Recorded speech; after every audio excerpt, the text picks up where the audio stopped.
I rise in opposition to the nomination of Sarah Saldana to be in charge of Immigration and Customs Enforcement within the U.S. Department of Homeland Security.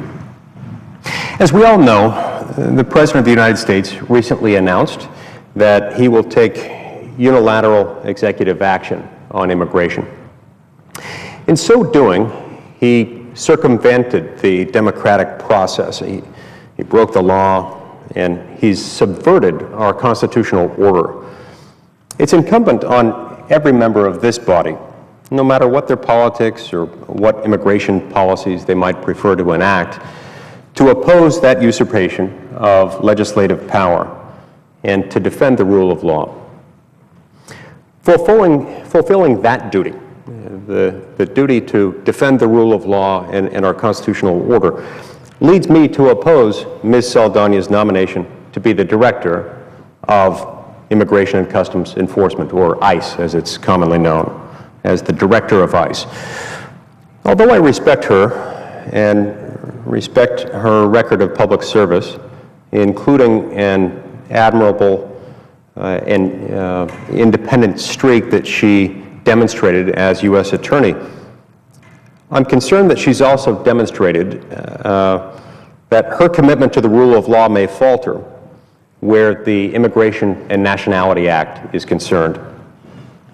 In response to a question raised by several members of the Senate Judiciary Committee, including me, Ms. Saldana said that she agreed with DHS Secretary Jay Johnson that immigrants who entered the country illegally and have now been targeted for the so-called deferred action program have, quote, earned the right to be citizens.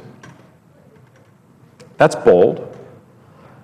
This is an extraordinarily bold assertion on her part. Now, no doubt Congress could, and many people think that Congress should, ease the path to citizenship for some aliens, some immigrants who are currently here unlawfully. But to assert that citizenship, not just the right to remain here for a time, but full-blown citizenship is a matter of right, and that it has been earned by the very act of breaking our immigration laws, is an unacceptable view for a person who's been nominated to be the head of our nation's Immigration Enforcement Office. But as I told the Senate last week,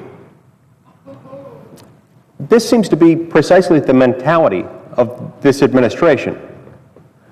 Although President Obama has repeatedly denied clearing a path to citizenship for those who have crossed our borders illegally, his denial is false, and he knows it. In a 2010 Department of Homeland Security memorandum, explicitly contemplating this very thing, we see some evidence of this. There was a 2010 memorandum within the U.S. Department of Homeland Security, one that made it all the way up to then Secretary of Homeland Security Janet Napolitano, that explicitly contemplated using a legal device called parole to enable aliens who crossed our border unlawfully to become citizens. Now, the law makes it possible for aliens with U.S. citizen children to have been paroled into the United States to adjust their immigration status and become green card holders. But parole is supposed to be very rare. In other words, there is a way to get here, but not by use of parole. Federal law, specifically INA Section 212 D5A,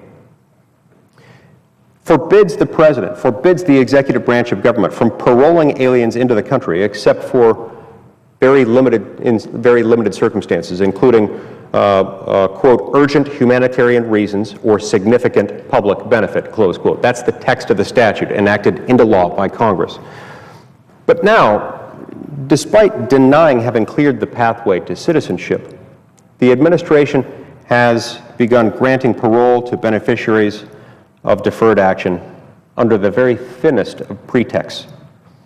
The President's policies now allow deferred action recipients to get advance parole so long as they have a client meeting or an interview or some academic research to perform overseas.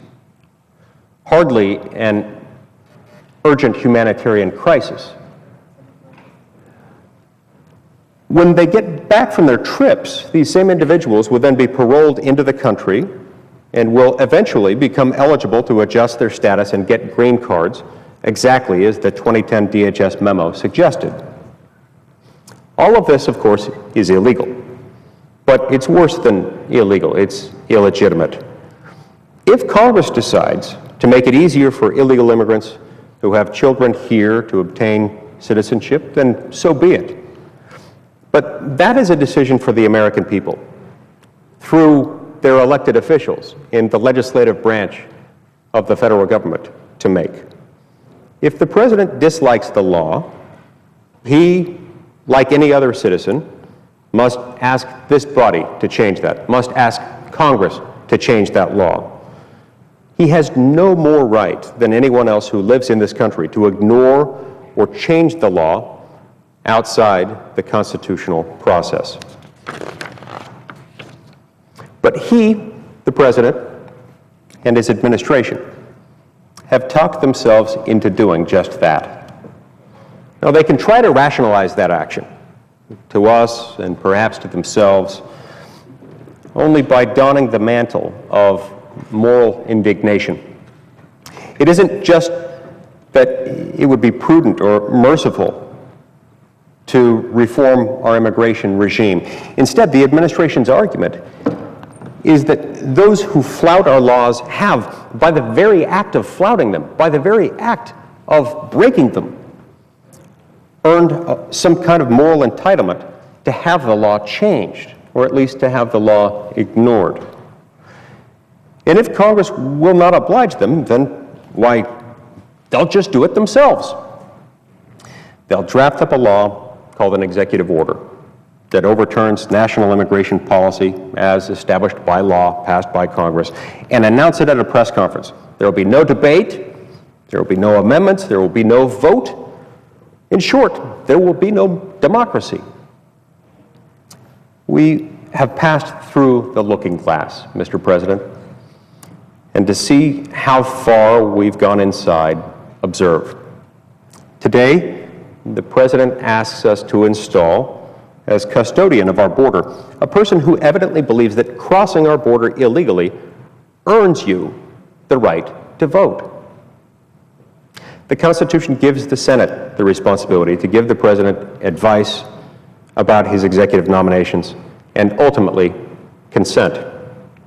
My advice is this: the President should not proffer a nominee for the job of executing our immigration laws who affirmatively supports subverting those very same laws that she would be called upon to enforce and implement and execute if, in fact, she were confirmed to this position. But that's exactly what the President does. That's exactly what the President has done by submitting this name to the Senate for confirmation.